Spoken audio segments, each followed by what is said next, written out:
Bueno, Saúl, pues el año pasado, venimos siguiéndolo últimamente, tenéis una fuerte actividad crítica respecto de la situación económica y social y política en Panamá. ¿Cómo está esto en estos momentos? Bueno, una situación compleja. Es una situación en la que la mayoría de los panameños se baten entre la pobreza y pobreza extrema. Números realmente alarmantes en términos de casi un 60% de la población es pobre, del cual casi el 40% está en extrema pobreza. El sector indígena, que es el sector del 10% de la totalidad de la población, que es de 3.2 millones, es pobre, y de eso el 98% están en extrema pobreza. Las condiciones en materia de salubridad cada vez son peores. Los hospitales están desabastecidos de medicamentos, de instrumentos para la atención de la población. En materia educativa hay una crisis en la educación originada por la desidia de los gobiernos, los partidos políticos y los empresarios. Y en el caso, por ejemplo, de transporte público, que es muy malo, Panamá está situado en América Latina como el segundo país donde peor se distribuye la riqueza, y en el mundo en el quinto lugar, lo cual no nos honra en nada. Y cada vez más hay una diferencia entre las 100 familias que son dueñas del país, que son dueñas del capital, que son dueñas de los medios de comunicación, que son dueñas de los partidos políticos, y el resto de la sociedad panameña, que se debate pues entre estos niveles. Hay un problema serio de los sectores que en algún momento se llamaron clase media, como el sector de los educadores o el sector de los médicos, que cada vez han visto proletarizarse su profesión. Y además de ello, pues tenemos también una situación en la que el país, en términos generales, las costas, playas, islas, y ahora más reciente se habla de la posibilidad de privatización de las fuentes de agua, es decir, de donde emana el agua. Entonces, digamos, se está vendiendo el país, se está repartiendo como piñata en una fiesta, y esto simplemente es grave para la población panameña. Las instituciones no son tal, el que gobierna y el grupo que están económicos que están en el gobierno en estos momentos se están distribuyendo toda la riqueza del país, lo cual es grave, ¿no? Sin embargo, la opinión a veces que se traslada a nivel internacional es que en Centroamérica, Costa Rica y Panamá disfrutan de unos niveles de bienestar y a veces son presentadas como sociedades que, en fin, están muy bien instaladas, que se vive bien, etcétera, etcétera, ¿no? Sí, bueno, yo diría que, como han apuntado algunos especialistas en economía, se viven como en una nación, dos países. Un espeísmo económico que, al entrar en Panamá, en el aeropuerto de Tocumen, y cuando va bajando el avión, ves la gran cantidad de edificaciones, de edificios de los más modernos, de los más altos de América Latina, proyectados en 110 pisos, 100 pisos, etcétera. Digamos que en Panamá hay gente que acumula tanta riqueza que puede vivir mejor que cualquier rico europeo, ¿no? Esa es una parte del mundo, o del submundo de Panamá. Entonces después ya viene la realidad de las mayorías, ¿no? En el caso de la población, en términos generales, hoy día ha visto incrementado el costo de la vida, de los artículos que se demandan para consumir. En Panamá un artículo muy demandado es el arroz, y ha subido casi 5 veces su precio. La especulación que hay con el tema del combustible, que dispara los precios de todos los demás artículos que se consumen. Tenemos también el tema de los servicios básicos de electricidad, de telecomunicaciones, que también incrementan su costo. Y en consecuencia, pues ese espejismo que se vende hacia afuera, un Panamá donde no hay problemas, un Panamá donde no el índice de desarrollo, o cuando se mide el tema del PIB, del Producto Interno Bruto, dice que los panameños todos tenemos un nivel medio.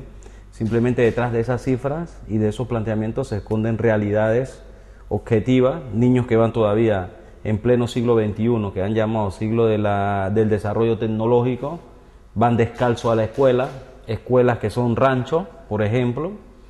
Es decir, un rancho en Panamá es una choza de pencas forrada a su alrededor con algún tipo de caña o cañazas.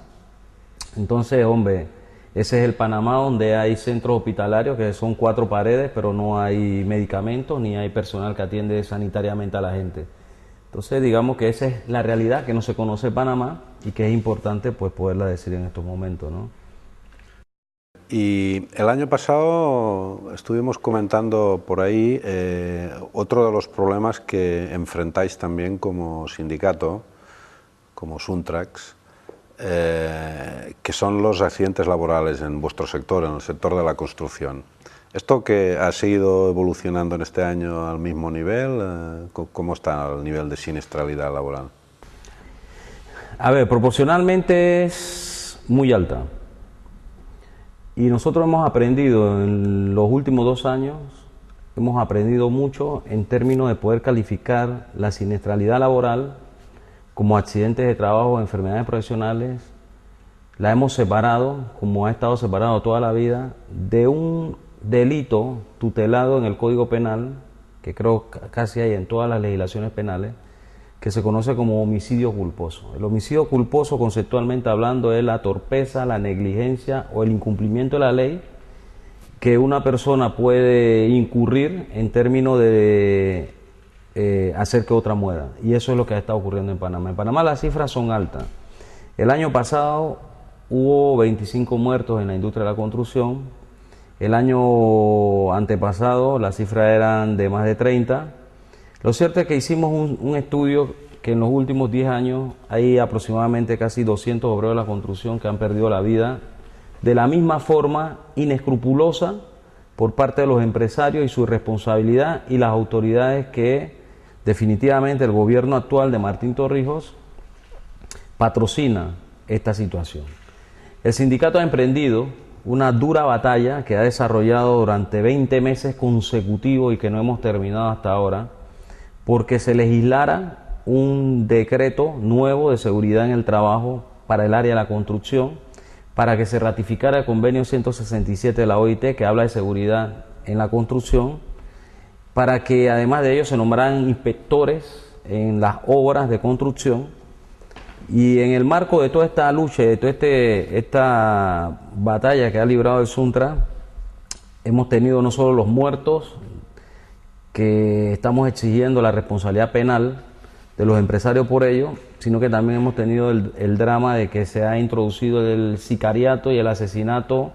Eso te quería preguntar, porque recuerdo el año pasado que bueno, fuimos a visitar las tumbas en el cementerio de los compañeros de Luigi Argüelles y de Osvaldo Lorenzo, y que al poquito tiempo después de venirnos para acá conocimos también el asesinato del compañero Hiromi Smith, ¿no?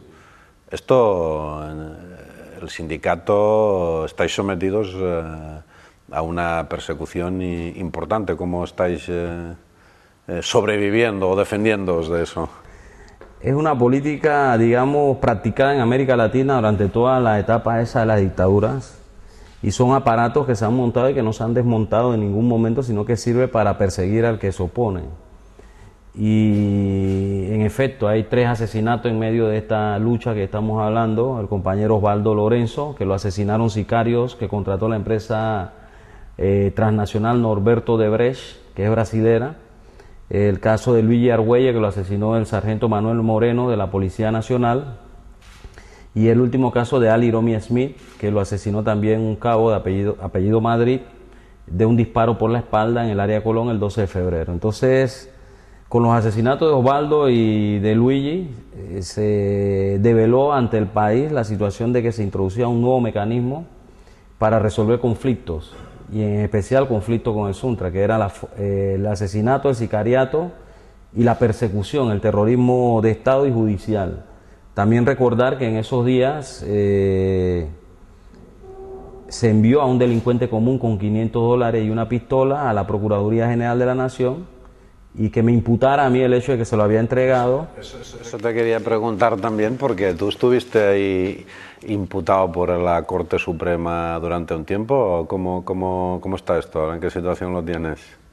En mayo de este año terminó el juicio.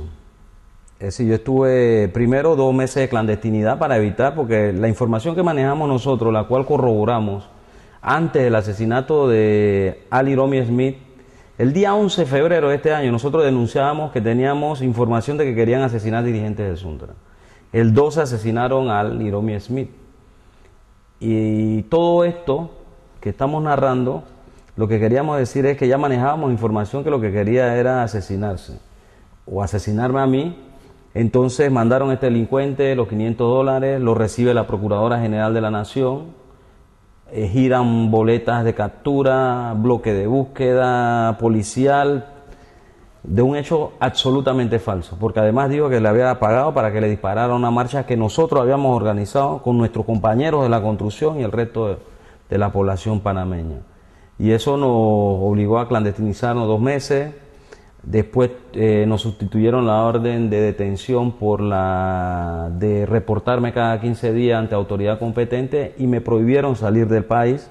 Y hemos concluido el juicio en mayo de este año, donde simplemente la verdad tenía que ser la que es. Hemos sido absueltos porque no pudo haber una prueba, una sola, que pudiese sustentar la falsedad esta. Entonces se ha aplicado, se le ha dado al Suntra, digamos, a sus dirigentes, a la organización, a los trabajadores. Se le ha reprimido fuertemente. Con el asesinato de Iromi Smith hubo una cuasi rebelión de los obreros en protesta por ese asesinato indigno que había realizado la Policía Nacional. Y bueno, en eso solo se detuvieron a más de 1000 obreros de la construcción, se les juzgó en cuarteles.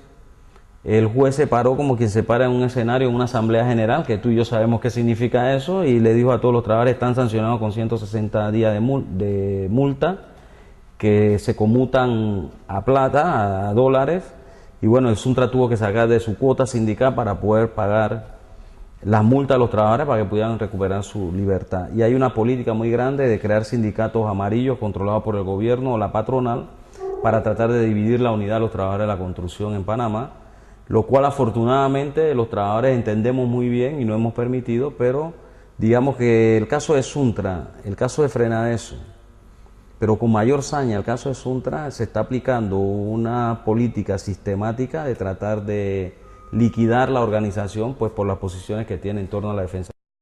La verdad es que en el documental este del asesinato del compañero Iromi Smith, que por cierto os ha quedado muy bien, lo tenemos colgado en la web, se ve perfectamente un poco el drama y la situación, y el clima, queda muy reflejado el clima que se respira en ese sentido, ¿no?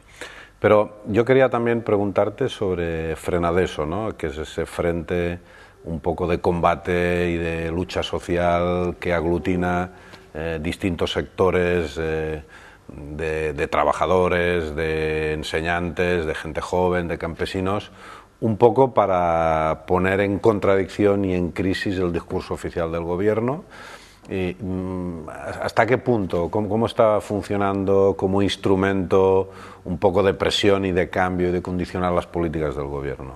Creo que es el mayor temor que tiene el gobierno en estos momentos. Hemos logrado una amplia alianza de organizaciones y sectores sociales y gremios en Frenadeso. Como bien tú lo señalas, convergen obreros, educadores, tanto profesores como maestros, campesinos, indígenas, estudiantes, intelectuales, médicos, profesionales. También convergen en Frenadeso grupos de mujeres y de jóvenes.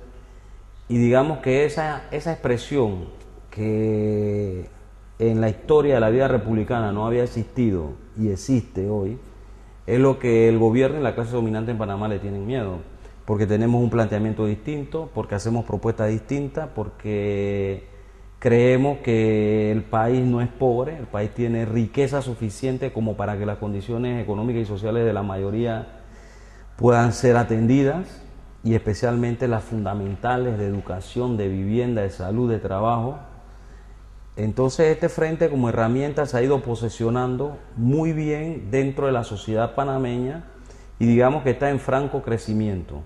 Hoy día hemos realizado la posibilidad de convocar una huelga el día 4 de septiembre junto a otros sectores que tradicionalmente no habían luchado junto al movimiento social panameño. Me refiero, por ejemplo, al sector médico como institución gremial y al sector de los transportistas en Panamá. Entonces, hemos a través de Frena Eso logrado ampliar una alianza que es una coordinadora en estos momentos con estos otros sectores. Digamos entonces que Frena Eso, frente a toda la adversidad que está viviendo, frente al poder mediático que trata de cerrarle espacios para poder llegar a la población por los medios de comunicación masivos, frente a la campaña de satanización que hay por parte del gobierno, de los empresarios, de los partidos políticos y de los medios de comunicación, frente a toda esa mentira, sigue abriéndose espacio y sigue, digamos, creciendo en términos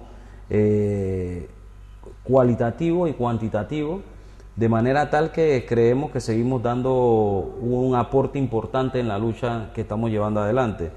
La huelga del 4 de septiembre que realizamos, fuimos ahora pronto este mes a la Asamblea y hemos presentado 3 proyectos de ley como iniciativa ciudadana elaborados para emplazar pues a los diputados y decirle, bueno, ustedes están aquí en campaña, dice que quieren al pueblo y lo representan. Aquí hay 3 leyes que necesitamos para resolver parte de nuestros problemas: aumento general de salario, disminución de los precios de la canasta básica familiar y de los servicios, congelamiento de esos precios, y además de ello un atraso que hay en unas prestaciones laborales que no se le paga a los trabajadores desde el año 90.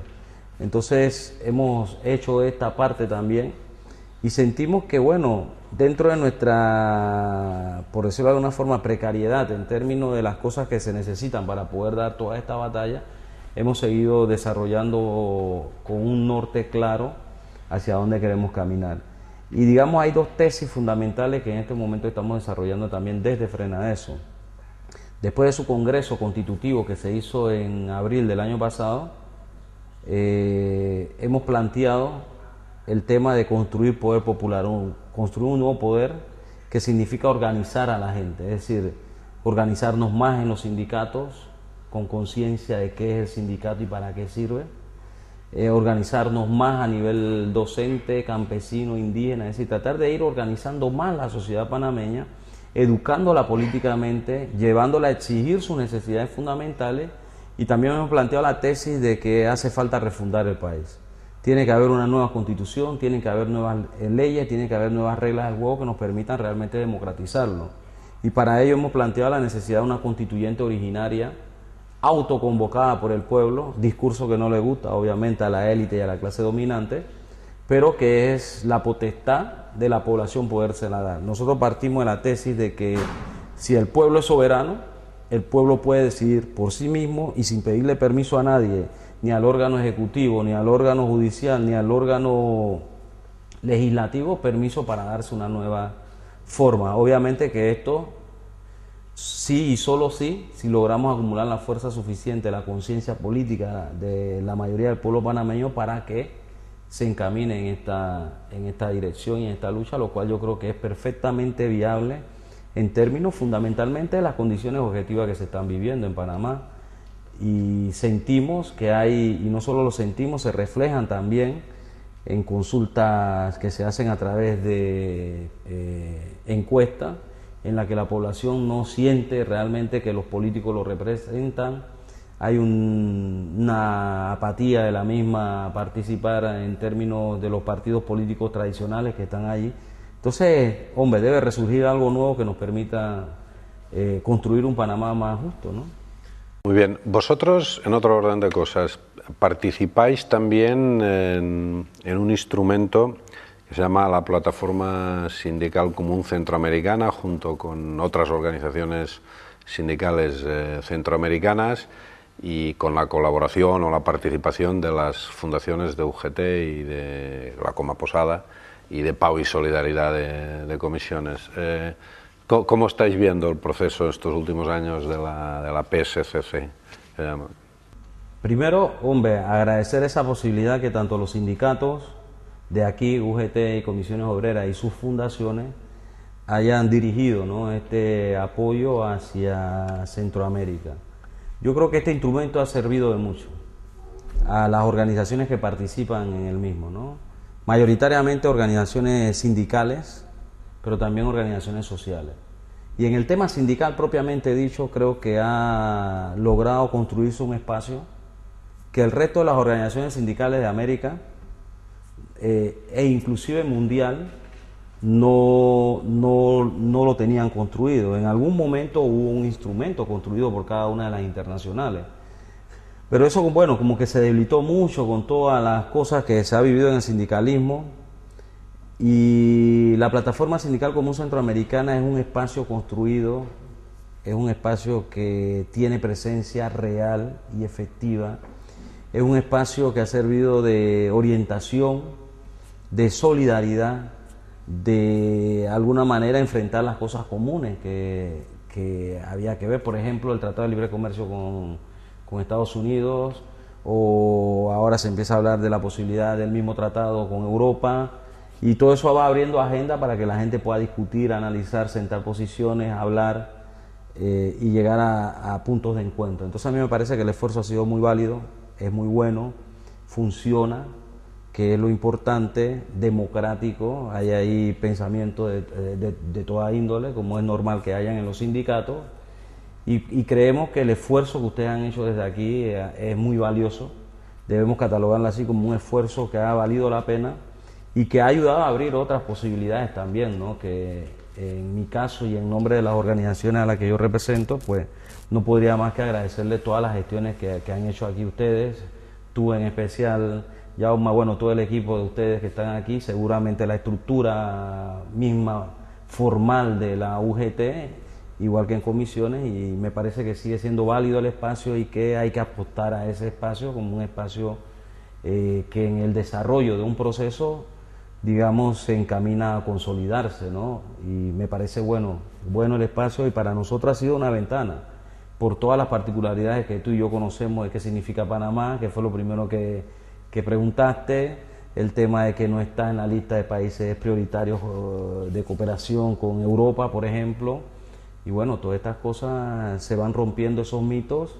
Tú has tenido la oportunidad de estar en Panamá, has visto la realidad, lo que es Panamá, ¿sí? Las dos vitrinas esas de las que hemos hablado, y bueno, seguro y convencido de que lo que hemos dicho aquí tú has podido contactarlo, y el apoyo que se da es muy bueno para poder denunciar, para poder hacer planteamientos y para que se conozca lo que está ocurriendo.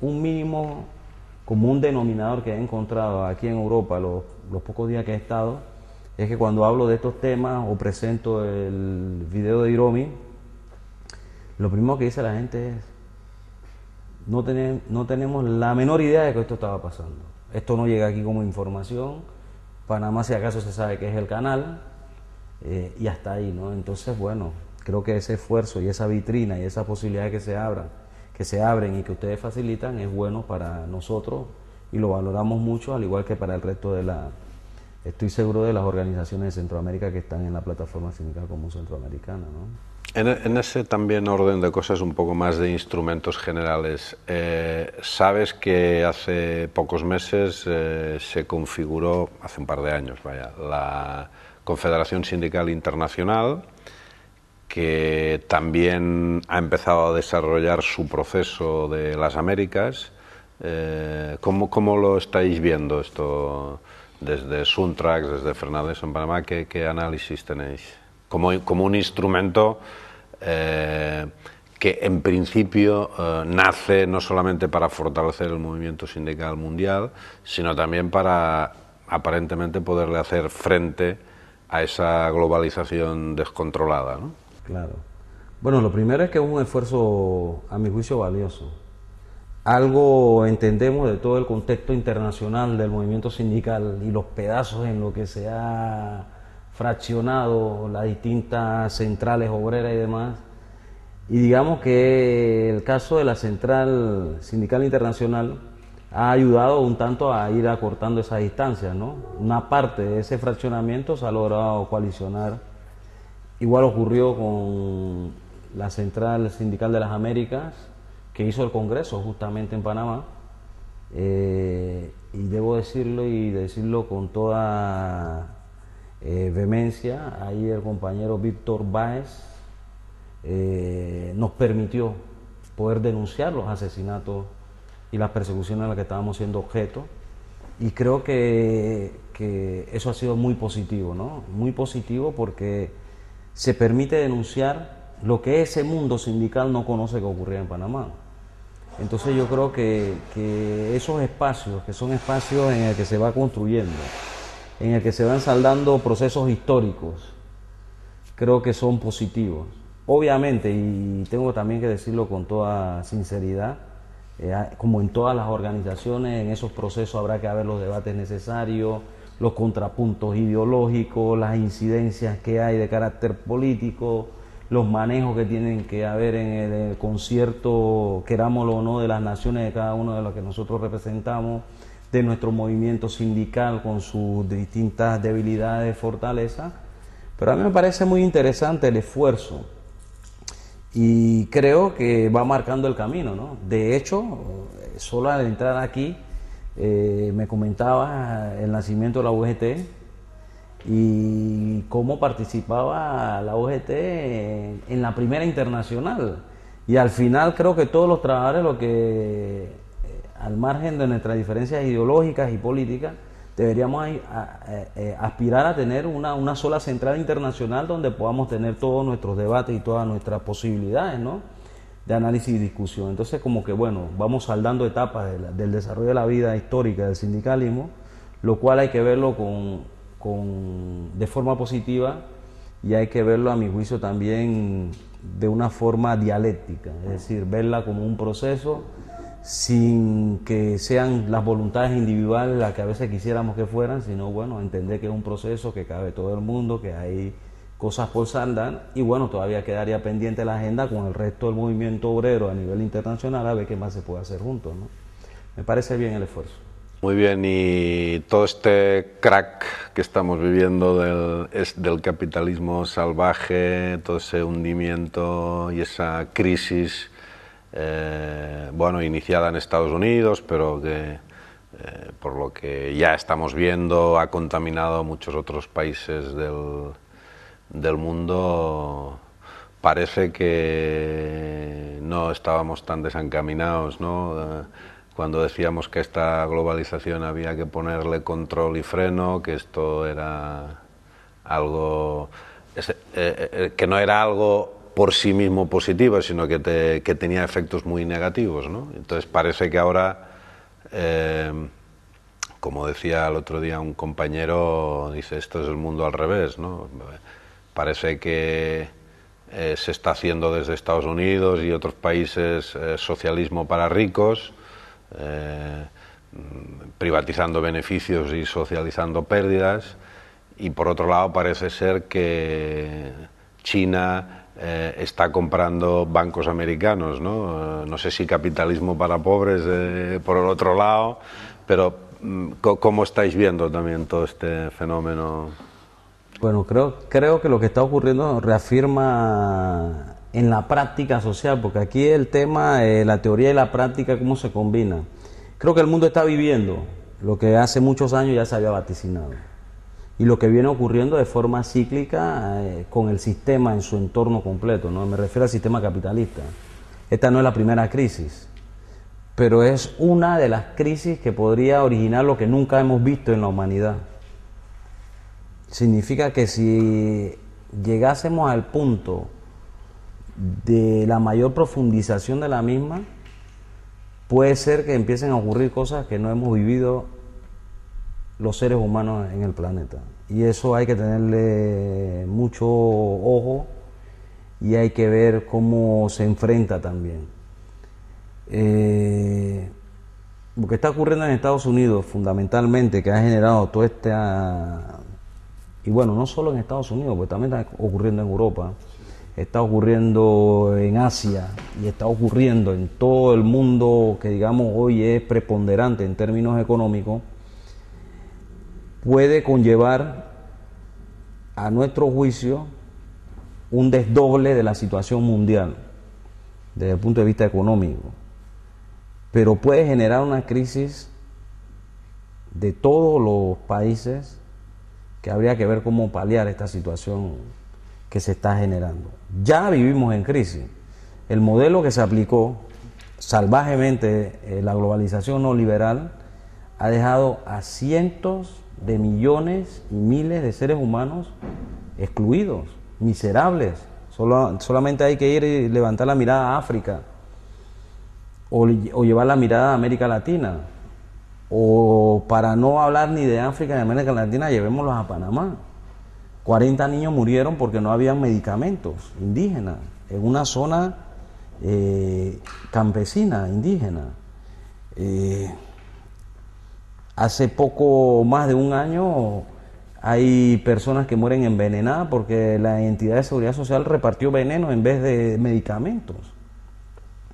Entonces digamos que esta crisis es una crisis muy peligrosa, y peligrosa no porque pueda generar toda la situación concreta del sistema, sino de cómo reaccionan las clases dominantes frente a la misma. Y ahí hay que tener cuidado, porque cuando estas crisis se dan también empiezan a levantarse las tesis más reaccionarias, el pensamiento más primitivo de cómo resolverla. Y el punto siempre llega donde ha estado. Quien paga esto son los trabajadores y los desposeídos. Quien paga esto son los que quedan sin trabajo. Las empresas se empiezan a aprovechar diciendo que mira, tienes que trabajar 65 horas, pero te voy a pagar 40. Trabaja horas extra, pero no te la pago, ayúdame.